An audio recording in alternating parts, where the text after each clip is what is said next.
I'm Shelley, and I'm 27 years old. I have got a story to share with you all. It's all about the crazy relationship I had with my mother-in-law. She is a real character, I tell you. You see, this whole thing started way back when my husband Charles and I first crossed paths. Charles and I had the most unexpected meet-cute ever.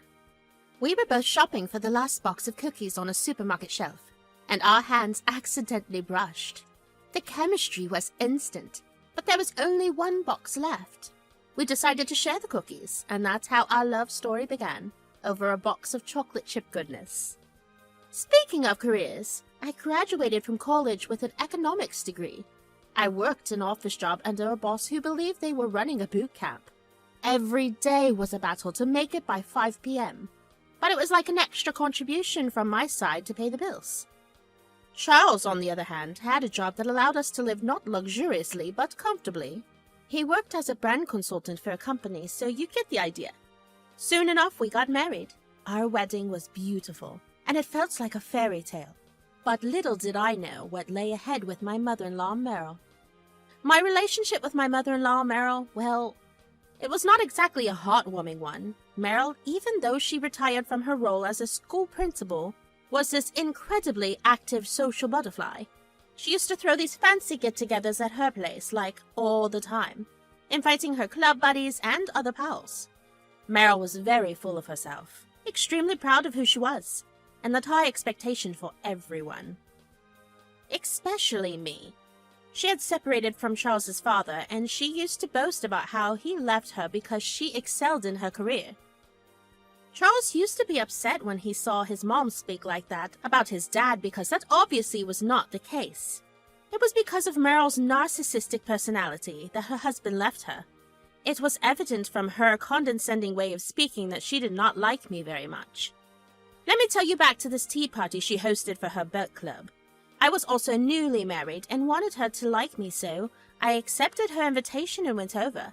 I was trying my best to keep up with the conversation about some classic novel I read just to impress her. Out of nowhere, Meryl decided to call me out, saying, "Oh, Shelley, don't pretend to be a bookworm now. We all know you hardly read." Actually, I've read this before. It is one of my dad's favorites.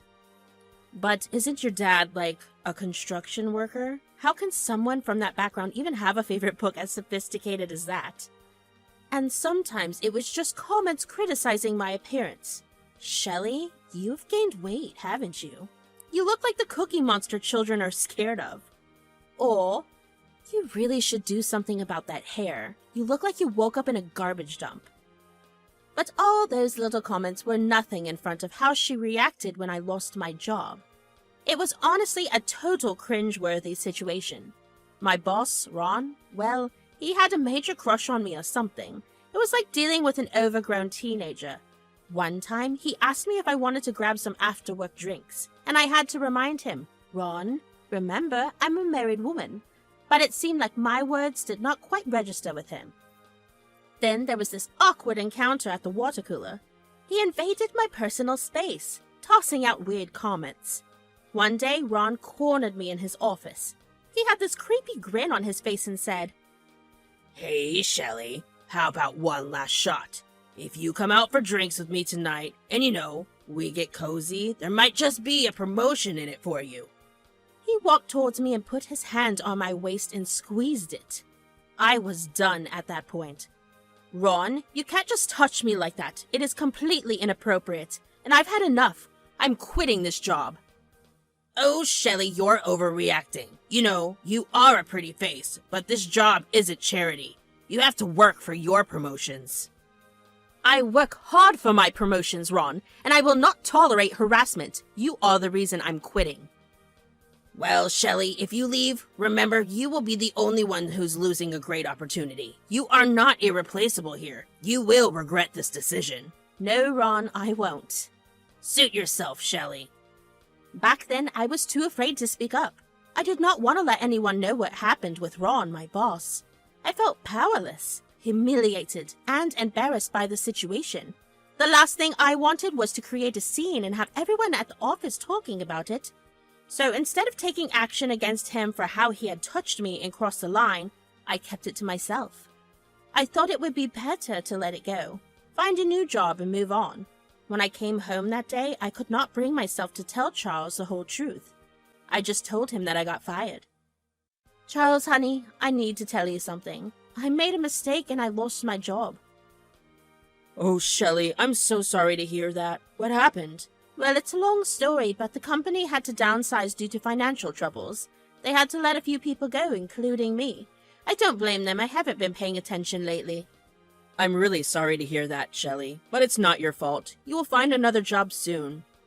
In the meantime, we will manage. Don't worry about it. Just take a break, give yourself some time, do whatever feels right, babe, okay? Thanks, Charles. I appreciate your support. Meryl came over to our place one sunny afternoon. She needed some gardening tools for her backyard project. She opened our gate and walked straight into the backyard. I opened the back door and stepped out. Oh, you were about to give me a heart attack.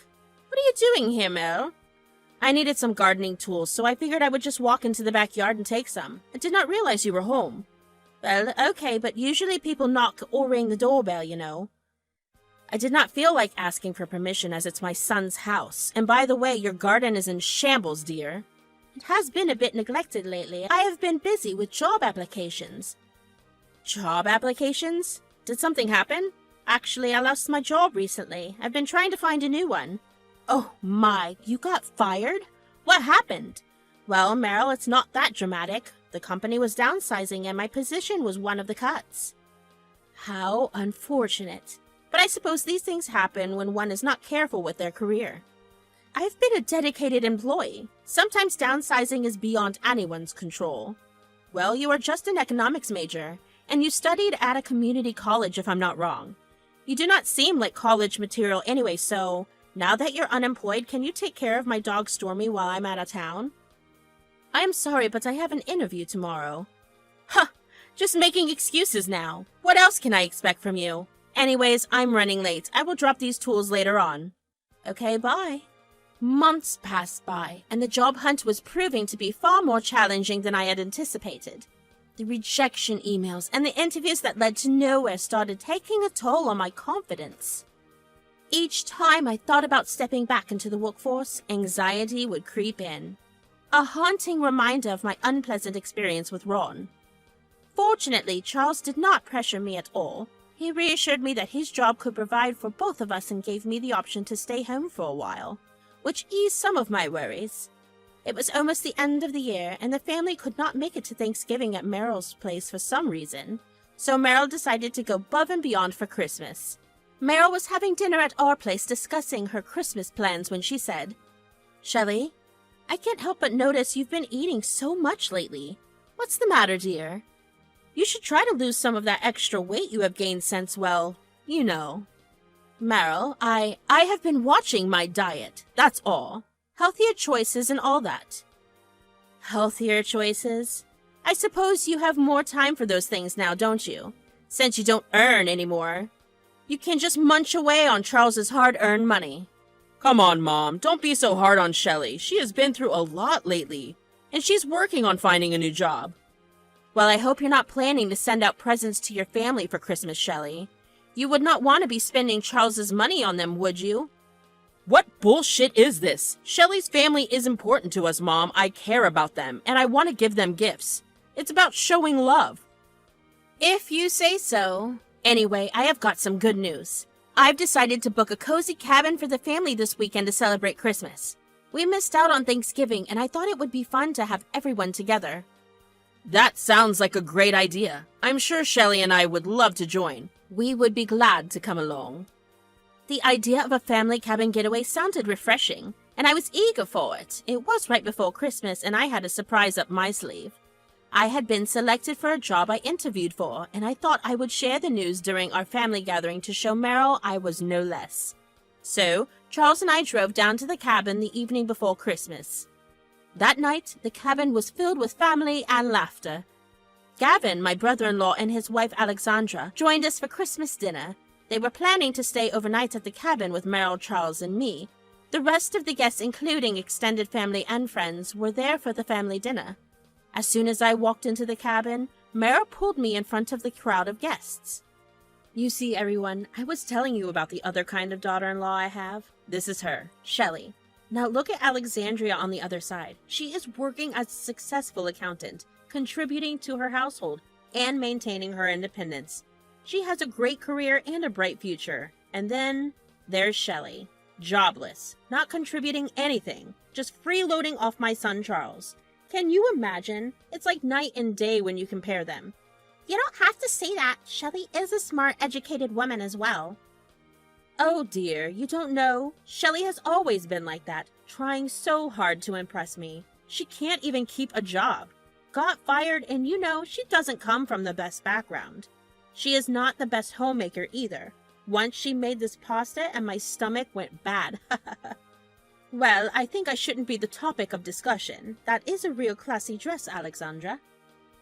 It's fascinating how poor people always seem to compensate by showing off expensive things. Maybe that's why you're buying all those extravagant gifts for your family, right, Shelley? I bet you'll put a Christmas present for me under the tree tomorrow, pretending it's from you when it's actually from my son's money. How silly. I can't believe you're saying this, Meryl. I have tried my best and... My eyes were filled with tears. You all know how successful I've been as a school principal. I have worked hard for it, and these things don't just fall on your lap. My husband, rest his soul, divorced me because he could not stand being overshadowed by his wife. It is a shame. Mom, I have always respected you, but you can't say these things in front of everyone. Shelley is my wife, a smart and hard-working woman, and I won't tolerate you for belittling her like this. We were all here to celebrate Christmas, not your achievements. You should be ashamed of yourself. Come on, Shelley, we are leaving. As Charles and I drove back home, the tension from Meryl's words was in the air. I felt embarrassed, and I was on the verge of a mental breakdown. I knew I needed to come clean to Charles about my job situation. Charles, there is something I need to tell you. It's about my former boss, Ron. He was always flirting with me, and one day he even touched me inappropriately. He said he could get me a promotion if I went home with him after a few drinks. I did not say anything back then, but I thought you should know. I was not fired. I'm not a loser. I backed out myself. What? That is unacceptable. If I had known, I would have broken his face for laying a hand on you. Shelley, you should have told me right away. I was scared and embarrassed, Charles. I did not want to create a scene. I understand, but you should never have to go through that. I'm here for you, babe. You should know that. Thank you, Charles. I have some other news as well. I got a new job. They just offered me a position at a different company. That's great news, Shelley. Congratulations. I will be working as a coordinator. It's a fresh start, and after what happened today, I think I better take it. I need to prove Meryl wrong.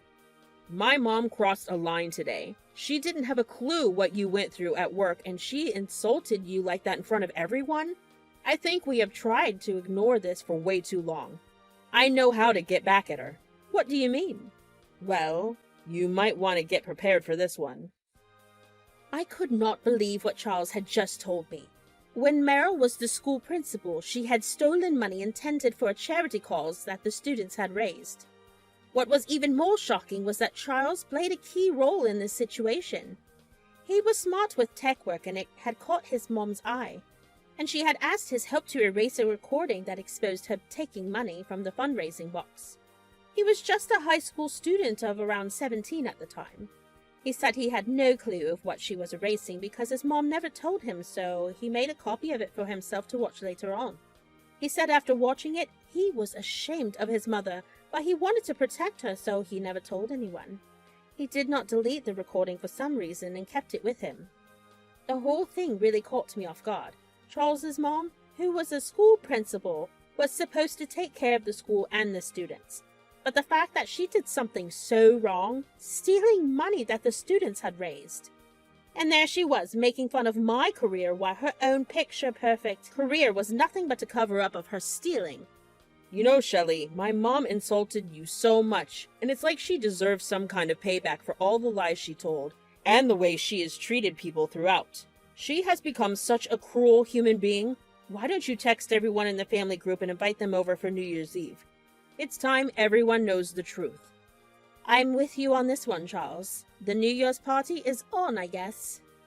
The next day, I decided to take matters into my own hands. I sent a message to the family group chat extending an invitation to all of them for a New Year's party. Hello, everyone. I want to apologize for how things ended last night. It was not my intention to storm out like that, but I felt hurt.